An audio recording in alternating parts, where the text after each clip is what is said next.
طلاق کے بعد حلالہ کر کے پھر دوسرا نکاح کرنا بہت بڑی سزا ہے ایک عورت کے لیے۔ اور میرے پہلے شوہر نے تو طلاق دے دی تھی، اب وہ چاہ رہے تھے کسی سے حلالہ کرا دوں اور پھر اس کے بعد میں نکاح کر لوں۔ میں پہلے تو یہی سوچ رہی تھی ٹھیک ہے، لیکن بعد میں نے جب اس کے بارے میں سوچا تو مجھے ساری زندگی کا اپنا وہ کڑوا سچ یاد آیا۔ شادی سے لے کے اب تک اس نے میرے ساتھ جو ظلم ستم کرے تھے، میں چپ چاپ سہتی رہی، چپ چاپ برداشت کرتی رہی، لیکن اب اس کے آگے بچوں کے لیے میں جھک رہی تھی۔ اور کل کو جب بچے بڑے ہو جائیں گے اور پھر وہ اپنے اپنے گھر کے ہو جائیں گے، یہ ظلم و ستم تو انسان کا چلتا ہی رہتا ہے، کیونکہ کہتے ہیں نا بڑے بوڑھے کے برتن ہو تو کاسی پیتل بدلی جاتی ہے، انسان کی فطرت کبھی نہیں بدلی جاتی۔ انسان جیسا جو ہوتا ہے نا وہ ویسا ہی رہتا ہے۔ اس کی زبان کے نکلے ہوئے زہر بھرے تیر جو وہ مجھے تانے دیتا تھا، جس طرح سے وہ مجھے رکھتا تھا اور ہر ایک جن سے میرے لیے شک کرتا تھا، جس طرح سے اس نے مجھے زندگی میں ٹھوکریں دی تھی، میں ماں تھی آخر کار۔ پھر میں تیار ہو گئی اپنے بچوں کی خاطر کہ چل میرا حلالہ کرا اور نکاح دوسرا پھر کرا دے۔ یہ میری زندگی کا ایک وہ کڑوا سچ تھا جو میں چاہتے ہوئے نہ چاہتے ہوئے بھی مجھے چاہنا پڑ رہا تھا۔ صرف اور صرف اپنے بچوں کی خاطر میں جھک رہی تھی، کیونکہ ایک عورت اپنے سب کچھ سہ سکتی ہے لیکن اپنے بچوں کو پریشان ہوتے ہوئے نہیں دیکھ سکتی۔ میری بچوں کا اس میں کیا قصور تھا؟ لیکن جب میں نے اس کا یہ دیکھا نا کہ اس نے اپنے ہی دوست کے ساتھ مل کر کے اور یہ کہا کہ میں اپنی بیوی کا تم سے نکاح کرا دوں گا اور اگلے دن ہی تم اسے چھوڑ دینا اور پھر اس کے بعد میں نکاح کروں گا، تو جو قاری تھے انہوں نے کہا کہ باقاعدہ تمہاری بیوی کو ان کے ساتھ ایک رات گزارنی ہوگی، باقاعدہ ان کی بیوی اور شوہر کا حق ایک دوسرے کو دینا ہوگا، پھر اس کے بعد تم سے نکاح ہوگا، کیا تمہیں منظور ہے؟ پھر اس نے کہا کہ نہیں، مجھے یہ چیز منظور ہی نہیں ہے، کیونکہ میں اپنی بیوی کے ساتھ کسی غیر مرد کو اس طرح سے ایک دوسرے کے ساتھ رہتے ہوئے نہیں دیکھ سکتا۔ اور یہ سچ ہے، یہ اسلام میں آیا ہے، عورت آدمی کے لیے ایک سزا ہے تو عورت کے لیے بھی ایک سزا ہے۔ جو عورت کسی دوسرے شوہر کے بارے میں نہیں سوچ سکتی، اس کے ساتھ وہ رات کیسے گزار سکتی ہے؟ لیکن پھر بھی میں چپ تھی اور خاموش تھی، لیکن مجھے پتا تھا کہ یہ آج بھی سدھرا نہیں ہے، کل بھی نہیں سدھرے گا۔ جب یہ منع کر رہا ہے کہ میری بیوی کو ہاتھ مت لگانا اور تم نکاح میں رہو گے لیکن اور اگلے دن طلاق دے دینا، اور مجھ سے بھی بار بار یہی بات کہہ رہا تھا کہ میری ہو تم اس کی ہو کے بھی اس کی نہیں رہو گی، میرے پاس تمہیں ایسے پاک دامنی سے آنا ہے اور حلفین طور پہ تمہیں بتانا ہوگا کہ تمہارے اور اس کے تعلقات کیسے رہے۔ میں اس کشمکش میں جھول رہی تھی کہ کل بھی یہی تھا شک والا اس کا مزاج اور آج بھی اس کا وہی ہے، لیکن خیر میں نے اپنے اولاد کی خاطر اس سے نکاح کر لیا، اس کے دوست سے اس نے میرا نکاح کرا دیا۔ اب نکاح کے بعد وہ رات تو ساتھ گزارنی ہی تھی، کیونکہ قاری کا فرمان تھا اور یہ ایک فتویٰ نکلا گیا تھا ہمارے لیے، اور بس میں چپ تھی کہ اب میں کیا کروں۔ رات ہم دونوں نے ایک اجنبی کی طرح گزاری، اس کے ہی گھر کے اندر چھت کے نیچے، پر اگلے دن جب میرا طلاق کا ٹائم آیا تو اس کے دوست نے کہا کہ آج نہیں دوں گا طلاق، کل دوں گا۔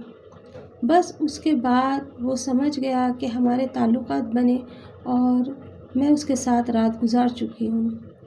اگلے دن اس نے مجھے پھر وہی گالیاں دینی شروع کر دی اور کہا کہ تمہیں تو لڑکوں کی ضرورت ہے، تم تو ہو اس طرح سے، تم نے میرے دوست کو بھی بہکا دیا، اور اپنے ہی دوست کے سامنے دنیا کی اس نے مجھے گالیاں دینی شروع کر دی۔ یہاں تک کہ اس نے میرے اوپر ہاتھ اٹھانے کی کوشش کری تو اس کا دوست سامنے آیا اور کہنے لگا کہ یہی وجہ تھی جو میں تمہاری بیوی کو، جو تمہاری پہلے بیوی رہ چکی ہے، میں اسے طلاق نہیں دے رہا تھا، کیونکہ مجھے اسے آئینہ دکھانا تھا کہ تم آج بھی نہیں بدلے، اس میں اس کا کیا قصور، تم نے ہی سب کچھ یہ کھیل رچا ہے اور اس بیچاری کو تم پھر پریشان کر رہے ہو۔ لہٰذا یہ کہ اب یہ میری بیوی ہے اور تم میری بیوی سے بات کر رہے ہو، نہ تو تم ہاتھ اٹھا سکتے ہو نہ تم گالی دے سکتے ہو۔ پھر انہوں نے مجھ سے کہا کہ تم نے دیکھ لیا اپنے پہلے شوہر کا روپ، اب تم مجھے بتاؤ کہ تم کیا چاہتی ہو۔ میں چپ تھی، کیا کہتی کچھ سمجھ نہیں آ رہا تھا، صرف اور صرف مجھے خیال تھا اپنے بچوں کا۔ میں نے کہا کہ میں تمہارے ساتھ بھی زندگی گزارنے کے لیے تیار ہوں، پر میرے چھوٹے چھوٹے بچے ہیں، ان کا کیا قصور، کیسے یہ بچوں کو رکھے گا، کیسے یہ بچوں کو پالے گا، یہ دوسری عورت کر لائے گا، میرے بچوں کی زندگی برباد ہو جائے گی۔ کہنے لگا کہ بچے بھی پل جائیں گے لیکن تم اپنی زندگی دیکھو، جب یہ عاجز ہو جائے گا یہ اپنے بچے تمہیں خود دے دے گا اور میں تمہارے بچوں کو اپنے بچوں کی طرح پالوں گا۔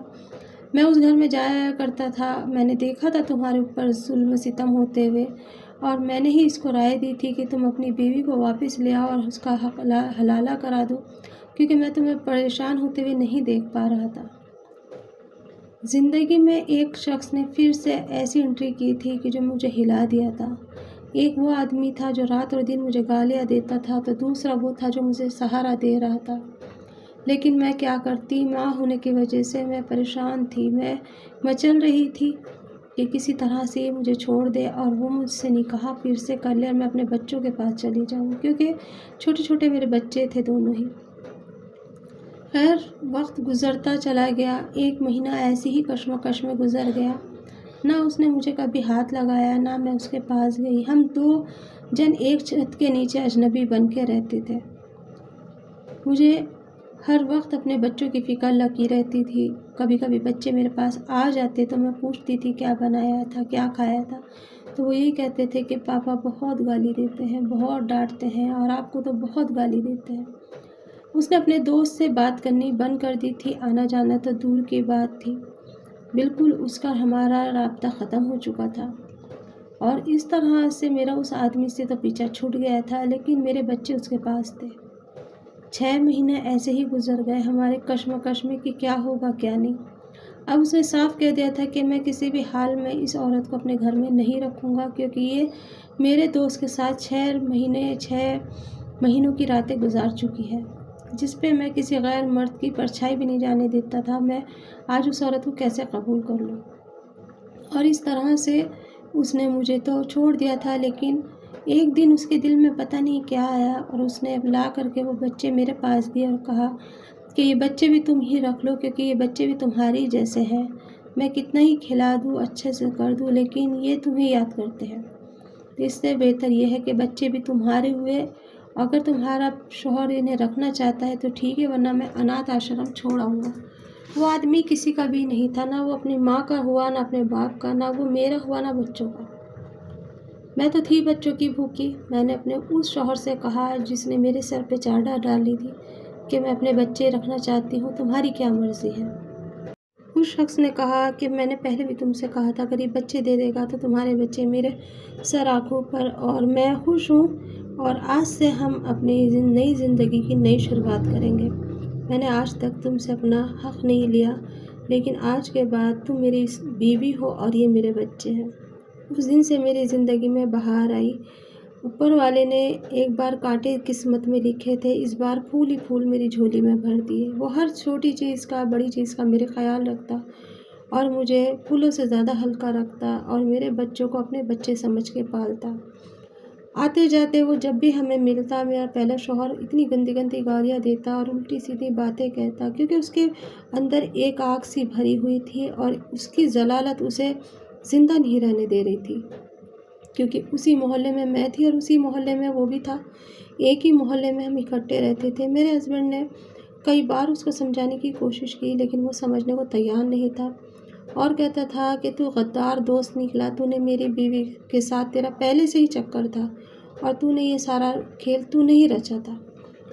بس اس کے بعد میں میرے ہسبینڈ نے اس کو بہت سمجھایا، لیکن جب وہ نہیں سنا اور اس نے ہماری زندگی کو حرام کر دیا تو ہم نے وہاں سے اپنا راستہ ہی بدل دیا۔ میرے ہسبینڈ نے اپنا جو ہمارا خود کا گھر تھا وہ گھر بیچ دیا اور ہم سب دوسری جگہ جا کر شفٹ ہو گئے تاکہ اس کا سایہ ہمارے پاس تک نہ آئے اور ہماری زندگی میں دخل اندازی نہ ہو۔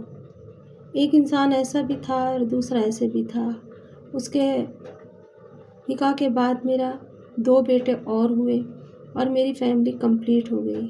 اس کے پہلے بچے بھی میرے پاس تھے میرے، اور اس کے بچے بھی میرے پاس تھے۔ میں نے ممتا سے ان سب بچوں کو پالا اور دیکھتے ہی دیکھتے ہمارا پریوار خوشحال پریوار بن گیا۔ زندگی میں ایک موڑ ایسا بھی آتا ہے جب عورت بہت زیادہ مجبور ہو جاتی ہے فیصلہ لینے پہ، سمجھ نہیں پاتی اور اولاد کے آگے آخرکار ہار ہی جاتی ہے۔ میں بھی ہار چکی تھی، لیکن اوپر والے نے میرے حق میں اچھا اور بہتر فیصلہ کرا تھا۔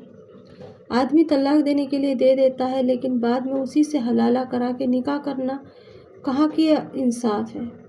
اس کے کیے کی سزا اس عورت کو کیوں ملے جو اس عورت نے وہ سزا کری نہیں، وہ گناہ کرا ہی نہیں، پھر بھی آدمی عورت کو ہی سزا کیوں دیتا ہے۔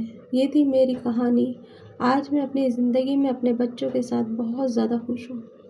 ان کی ویڈیو میرے سامنے سے گزری تو میں نے کہا جب یہ سب کی سٹوری دیتی ہیں میری بھی سٹوری دے دیں۔